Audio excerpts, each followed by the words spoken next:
नाले सफाईच ना पाहिजे. नाले सफाई व्यवस्थित झाली पाहिजे यासाठी मी स्वतः 5 नाले जे मोठे नाले आहेत याचा पाणी दौरा केला. सोबत महापालिका आयुक्त गगराणी साहेब आहेत, बांगर आहेत, आपले सुधाकर शिंदे आणि आपले हे पण होते ना काय अश्विनी जोशी आणि अमित सैनी, हे सर्वजण अधिकारी देखील आणि इतर चीफ इंजिनियर, बोर्ड ऑफिसर, सहाय्यक आयुक्त सगळे लोक आज संपूर्णपणे इतरही ठिकाणी काम करतायत फील्डवर उतरून. आणि जे नाले आपण पाहिले त्या ठिकाणी देखील सर्व मशिनरी जी आहे मोठ्या प्रमाणावर या ठिकाणी लागलेली आपण पाहिलेली आहे. यामध्ये जवळपास गाळ काढण्यासाठी 54,225 इतकी वाहनांचा वापर केलेला आहे, मोठं प्रमाण आहे.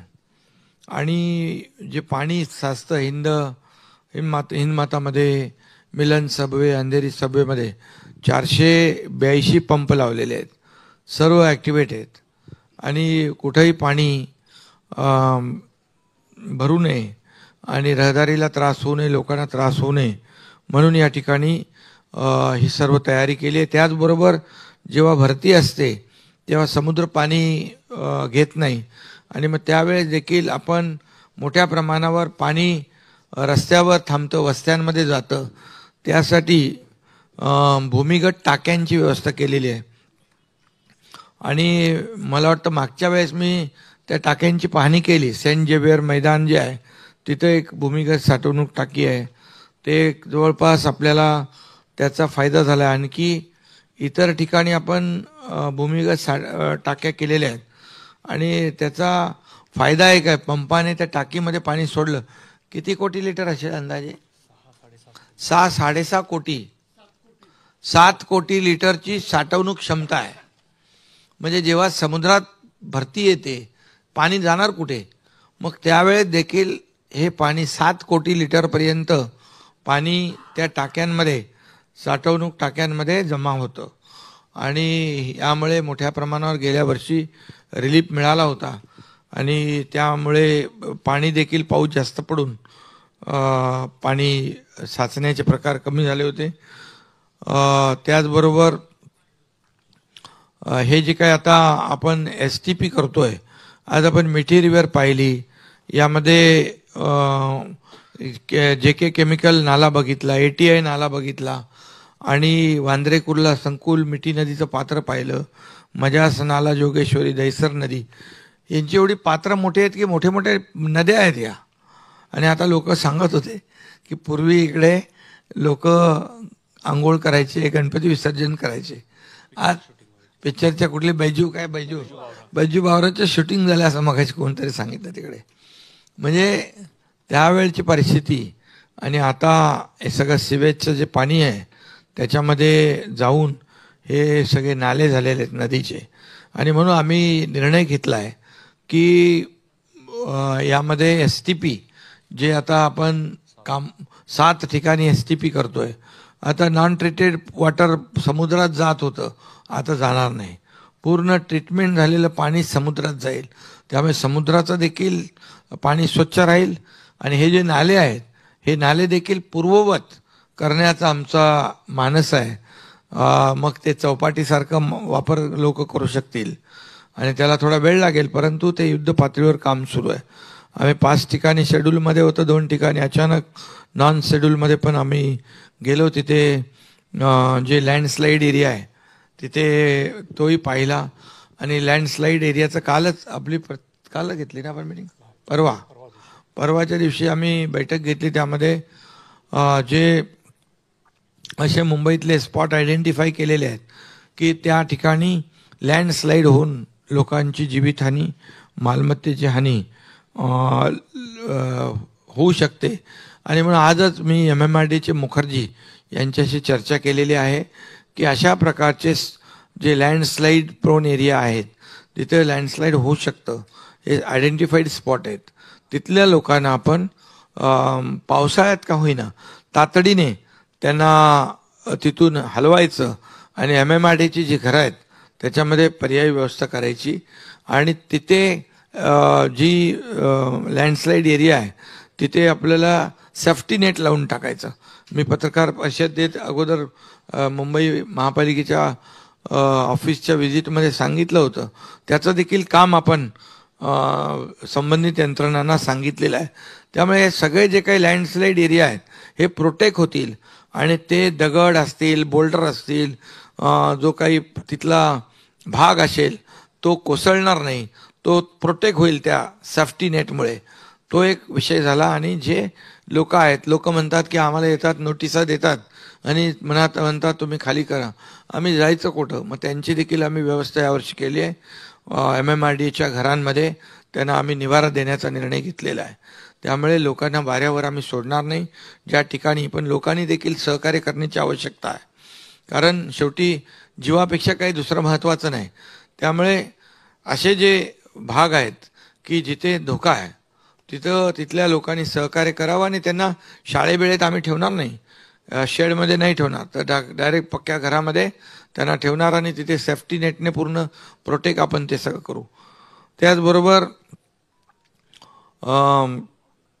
जे नाल्याचे भाग आहेत, नाला रुंदीकरण असेल, रस्ता रुंदीकरण असेल, जिथे आपल्याला नाल्याचा भाग अरुंद झालेला आहे आणि त्यामुळे नाल्याचं जे पाणी आहे, पुढचं जे तोंड आहे ते अरुंद झाल्यामुळे म्हणजे पूर्ण बॅकसाईडला पाणी जे आहे ते तुंबून लोकांच्या घरामध्ये जाऊ शकतं. अशा ठिकाणी देखील जे अतिक्रमण आहेत ती देखील अतिक्रमण धारकांनी सहकार्य करावं. त्यांना कॉम्पन्सेट केलं जाईल, पैसे दिले जातील किंवा त्यांना पर्यायी व्यवस्था दिली जाईल. त्या ठिकाणी देखील पॉझिटिव्ह सकारात्मक भूमिका त्यांनी घेतली पाहिजे. कारण शेवटी नाले जर अरुंद झाले तर तिथल्याच भागातल्या लोकांना त्रास होणार आहे, तिथल्याच भागातल्या लोकांच्या मालमत्तेचं नुकसान होणार आहे, तिथल्याच भागातल्या लोकांचं जीविताचं नुकसान होणार आहे.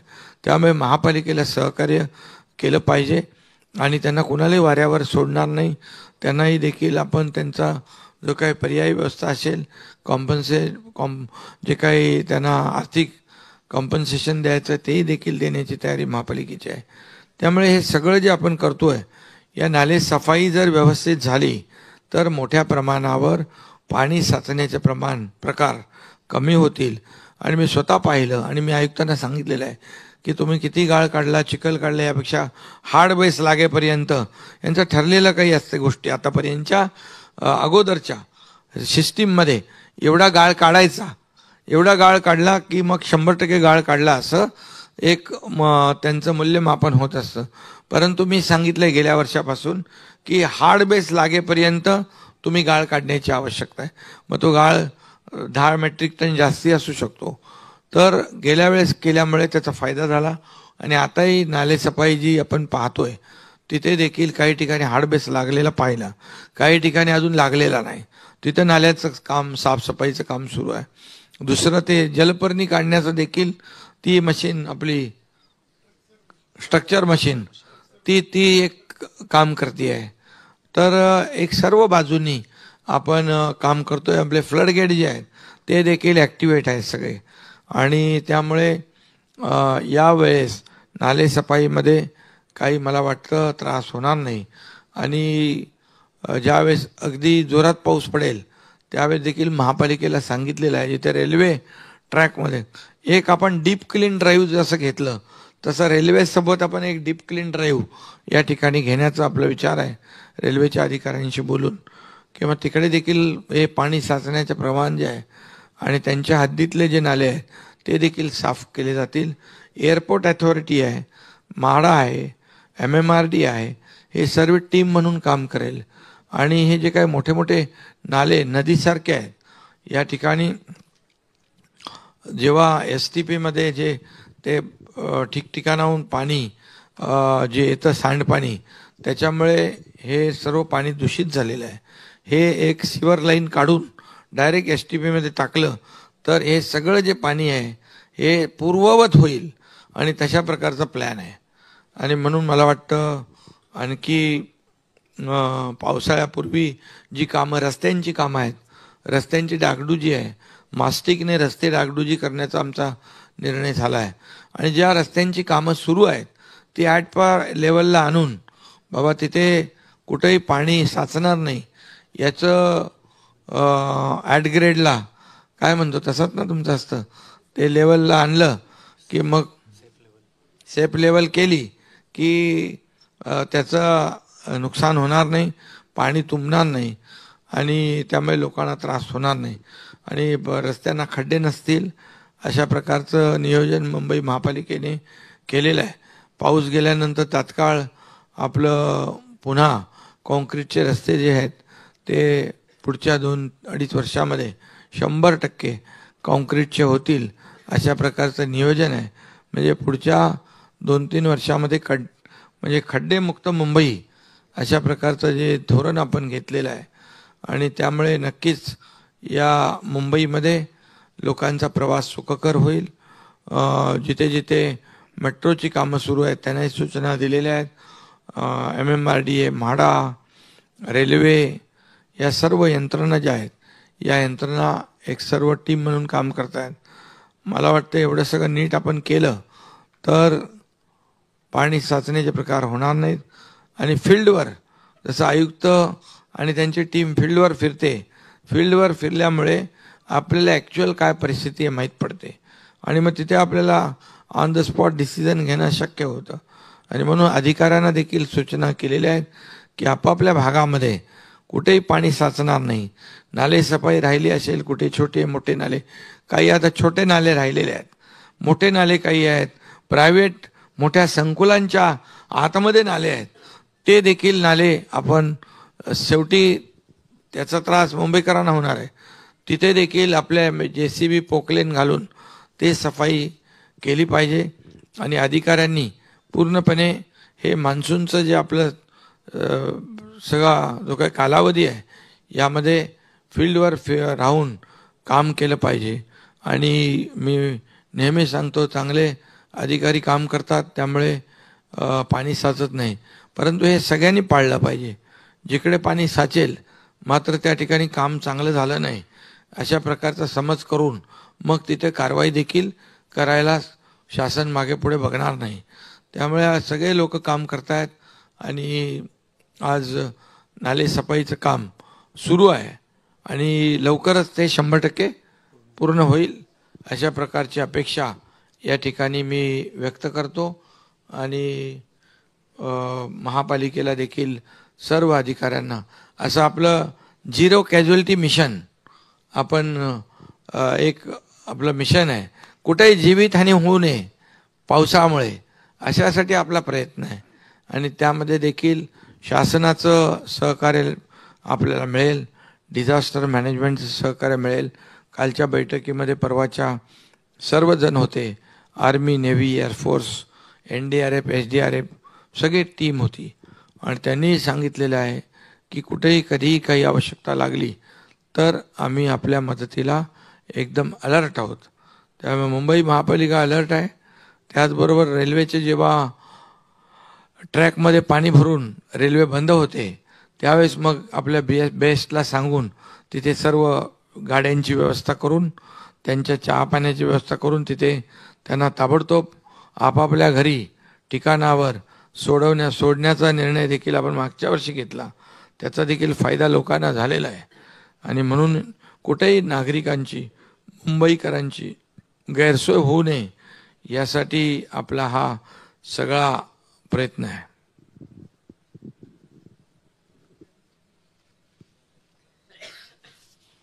बाकी धोकादायक इमारतींमधले जे लोक आहेत त्यांना देखील आपण C1 ना तुम्ही म्हणता C1 कॅटेगरीमधले त्यांना देखील आपण जे अगदी कधी पडू शकतात अशा लोकांना देखील पर्यायी व्यवस्था जी आहे आपण त्याच्यामध्ये MMRDAच्या घरांमध्ये करण्याचं नियोजन केलेलं आहे. त्यामुळे त्यांनी देखील सहकार्य करणं गरजेचं आहे. आणि जे नाल्याच्या आजूबाजूचे लँडस्लाईड एरियातले त्याही लोकांनी सहकार्य करावं जेणेकरून कुठली जीवितहानी होणार नाही.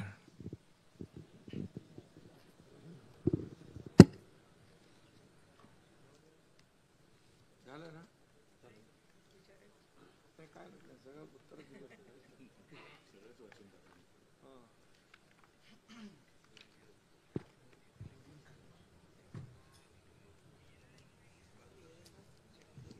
आणि दुसरं, आपण एक नंबर हेल्पलाईनचा दिला आहे, तो थोडा आपल्याला जरा जाहिरात त्याची केली पाहिजे की एखाद्या ठिकाणी नालासफाई झाल्या नाही किंवा कुठे डेब्रिज आहे, माती आहे, ढिगार आहे, तर ताबडतोब त्याचे फोटो अपलोड करायचे आणि महापालिकेने मग त्याच्यावर कारवाई करायची. अशा प्रकारचा देखील एक निर्णय आपण घेतलेला आहे आणि त्याचाही फायदा लोकांना, इमिजिएट जागरूक नागरिकांना महापालिकेच्या लोकांशी संपर्क साधण्यामध्ये होईल. बाकी धोकादायक इमारतींचा विषय, रखडलेले प्रकल्प, ते आपण नंतर त्याचं करूच, की जे प्रकल्प रखडलेत ते देखील आपण टेक ओव्हर करून मग आपल्या एजन्सी ज्या आहेत, मग म्हाडा आहे, MMRD आहे, सिडको आहे, आता फक्त म्हाडा करते, पण MHADA, MMRD, CIDCO, MIDC, MSRDC, even BMC पण करू शकते. आपले जे रिडेव्हलपमेंटचे प्रोजेक्ट आहेत हे रखडलेत, डेव्हलपर गेलेत आणि जे भाडेकरू रस्त्यावर आहेत, कुठे गेलेत माहीत नाही. आणि म्हणून हे सर्व जे आहेत ना प्रकल्प, हे सरकार, शासन टेक ओव्हर करून त्यांना पुनर्विकास त्याचा करेल, धोकादायक इमारतींचा पुनर्विकास करेन. काही डेव्हलपर लोक ट्रेडिंग करतात, काही लोक मग नंतर एकाला देऊन दुसऱ्याला विकून तिसऱ्याला विकून ते तसेच पडून राहतात प्रकल्प. त्याचाही विचार आपण सरकार करतंय, जेणेकरून खूप मोठ्या प्रमाणावर आपल्याला भविष्यामध्ये हे सर्व पुनर्वसन आणि पुनर्विकास त्यांचा होईल. मुंबईकर मुंबईच्या बाहेर गेलेला आहे, तो पुन्हा मुंबईमध्ये आणण्यामध्ये आम्हाला यश मिळेल, कारण आम्ही आता गिरणी कामगारांना घरं देण्याची सुरुवात देखील केलेली आहे. धन्यवाद.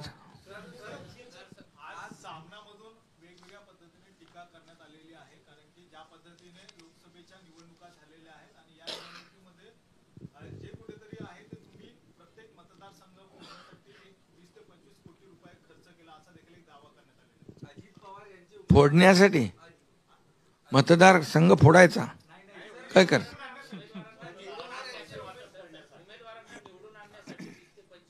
अरे एवढे दिवस का लावले आरोप करायला? आता 20 तारखेला इलेक्शन झालं ना, पण 20 तारीख झाली, आत्ता जाग आली का काय? अरे बा, आता नाले सफाई आम्ही करतोय, तिजोरी साफ करण्याची ज्यांना सवय आहे, आम्ही नाले सफाई तर करू द्या आम्हाला. इतके वर्ष एवढा मेट्रिक टन काढला, एवढं हे केलं, आणि त्याच्या नावाखाली जी काय हातकी सफाई झाली, ते आता ते आता त्याची चिंता आता त्यांनी आता आमच्यावर सोडावी नाले सफाईची. कारण नाले सफाई आम्ही गेल्या वर्षी हातात घेतल्यापासून बिलकुल पाणी नाही साचलं, सुदैवाने याही वर्षी साचणार नाही. आणि रस्त्याचं कॉन्क्रिटीकरण करायला कोणी थांबवलं होतं इतके वर्ष? 3,000 कोटी रुपये रस्त्याच्या दुरुस्तीमध्ये 10-15 वर्षामध्ये घालण्याचं कारण काय ते आम्हाला सगळं माहीत आहे ना. रस्त्याच्या दुरुस्तीमध्ये हे जर कॉन्क्रीटचे रस्ते 10 वर्षापूर्वी केले असते, तुमचे एवढे पैसे वाचले असते, लोकांचे बळी गेले नसते, लोकांना खड्ड्यातून प्रवास करावा लागला नसता. याचा हिशोब देणार की नाही?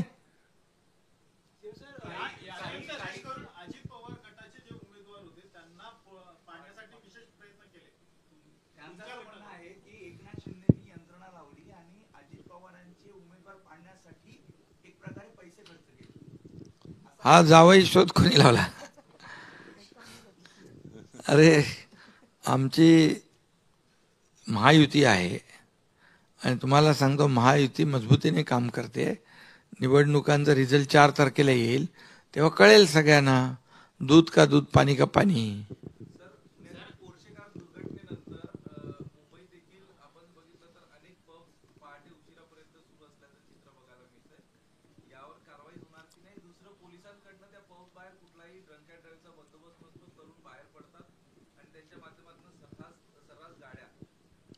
पोलिसांना सूचना दिलेल्या आहेत, त्यापैकी काही बारवर कारवाई देखील पोलिसांनी सुरू केलेली आहे.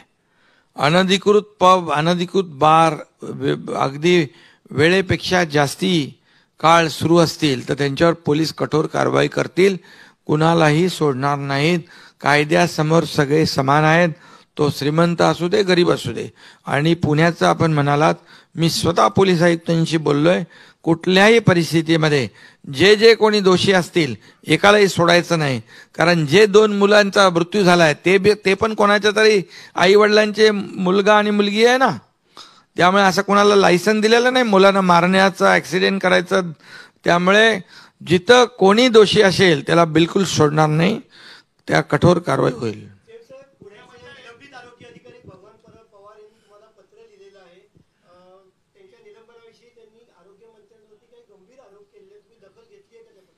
ते पाहता आता निवडणुकांमध्ये पत्र आलं असेल, मी पाहतो आणि त्या पुढची कारवाई करतो.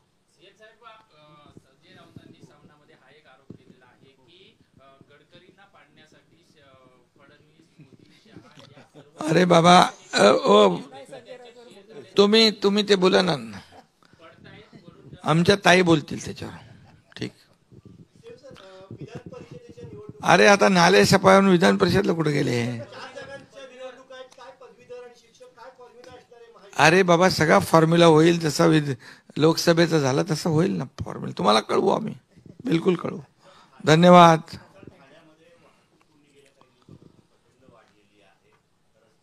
ठाण्यामध्ये घोडबंदर रस्त्यावर जो एक चढांचा भाग आहे, घाट आहे तिथे छोटा, त्याचं रस्त्याचं दुरुस्तीचं काम चालू आहे, मास्टिकचं काम चालू आहे.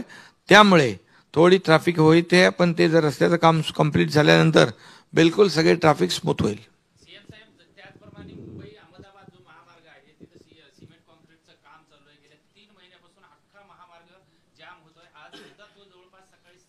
कुठं कुठं? ओके, मी बघून घेतो. मी तातडीने संबंधित अधिकाऱ्यांना सूचना देतो, पाहणी करून कारवाई करतो. धन्यवाद. नाले सफाईवर केलंय? अच्छा, सावकार कोण आहे ते त्यांना माहित असेल. चला, थँक्यू, धन्यवाद.